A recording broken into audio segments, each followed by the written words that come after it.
Hello everyone, good morning. কেমন আছো তোমরা সবাই? আশা করি ভালোই আছো, আর আমরাও ভালো আছি। আমাদের নতুন আর একটা ব্লগে তোমাদের স্বাগত জানাই। এখন বাজে সকাল 8টা, আর আমার ব্লগটা এখান থেকে স্টার্ট করলাম। আমি এখন ব্রেকফাস্ট বানাবো। আজ রুটি করব। আমি এই স্ল্যাবটাতেই রুটি বানাই। সকালে আমি সুন্দরভাবে সব কিছু মুছে নিয়েছিলাম। এখানে রুটি বানাতে আমার সুবিধাই হয়, তাই এখানেই আমি রুটিটা বানিয়ে নিই। আজকে রুটির সাথে সেরকম কিছুই করব না, কারণ ঘরে দুধ আর কলা আছে, সেটা দিয়েই খেয়ে নেব। তো অন্যদিন আম থাকে তো আমটা দিয়েও খাই, কিন্তু তরকারিও করি মাঝে সাঝে, কিন্তু প্রতিদিন তরকারি করতে তো ভালো লাগে না, তাই ভাবলাম আজকে তরকারিটা করব না, দুধ আর কলা দিয়ে খেয়ে নেব। তো রুটিটা ভাজা শুরু করেছিলাম। রুটিটা আজকে দেখি ভালো করে ফুলছে না। অন্যদিন খুব সুন্দরভাবেই ফুলে যায়, কিন্তু আজ কি হলো কে জানে, রুটিটা ফুলছে না। যাই হোক, রুটি ভাজা প্রায় আমার কমপ্লিট হয়েই গেছে। রুটির সাথে আর 2-4টে ব্রেড ছেঁকে নেব, কারণ আমার হাজব্যান্ড আবার আটা রুটিটা খেতে অতটা পছন্দ করে না। তো রুটি ভাজা প্রায় আমার কমপ্লিটই হয়ে গেছে। তো এর মধ্যে দেখছি আমার হাজব্যান্ড ঘুম থেকে উঠে গেছে। তো উঠে যাওয়ার পরে আমি বিছানাটা একটুখানি গুছিয়ে নিয়ে তারপরে একটু ঝেড়ে নিলাম, কেননা এখন যদি কাজটা না করে রাখি পরে আর টাইমটা পাবো না। এরপরে বাজার নিয়ে চলে আসবে। বাজার নিয়ে চলে আসলে অনেকটা কাজ থাকে, মাছ টাছ কিছু থাকলে সেগুলো আবার কাটাকাটি করতে হবে। মাছ যদি আর না পায় তাহলে কিছুটা সবজি আছে ঘরে, সেই সবজিটাই রান্না করব। তো যাই হোক, বিছানা গুছানো আমার কমপ্লিট হয়ে গেছে। এবার চলে এলাম ব্রেকফাস্টটা করার জন্য। তো দুটো প্লেটে সাজিয়ে নিলাম ব্রেকফাস্টটা।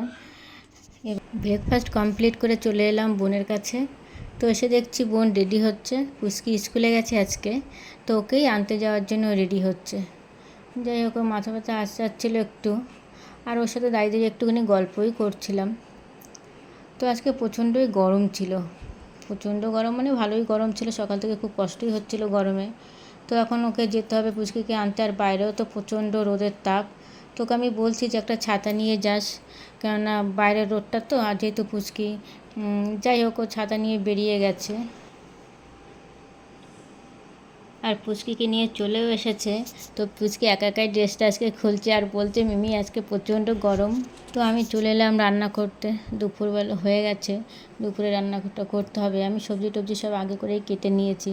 বলেছিলাম না যে বাজারে যদি না যায়, যদি মাছ না আনে, বাড়িতে নিরামিষই সবজি করব। তো তাই করছিলাম। একটু চিংড়ি মাছ ছিল, পটল চিংড়ি করছিলাম, আর একটু আমড়া ছিল, আমড়া দিয়ে চিংড়ি মাছ দিয়ে টক করেছিলাম, কারণ আমরা টকটা বেশ ভালোই খাই। আর কিছু সেরকম রান্না করিনি। তো বোন এসে আমাকে জিজ্ঞাসা করছে দিদি কী রান্না করছিস। তো আমাকে বললাম, যেই বললাম তুই কী রান্না করছিস, সে কিন্তু আমাকে তখন আর বলবে না কী রান্না করেছি। যাই হোক, আমার রান্না প্রায় কমপ্লিটই হয়ে গেছিলো। তারপর দেখছি বোন ঘরে এসে দুপুর রান্না করার জন্য নিজে এবার সবজি কাটছে। তার মানে ও তখন রান্না করেনি, এখন রান্না করবে, তাই আমাকে বলেনি। আর আমি যেহেতু যাই না, ও যেহেতু ফার্স্ট সকালে উঠেই প্রতিদিন প্রায় রান্না করে, তো সেদিনকে রান্নাটা করছিল না। আর ও এবার রান্না করার জন্য সবজি টবজি কিছু কাটাকাটি করছিল।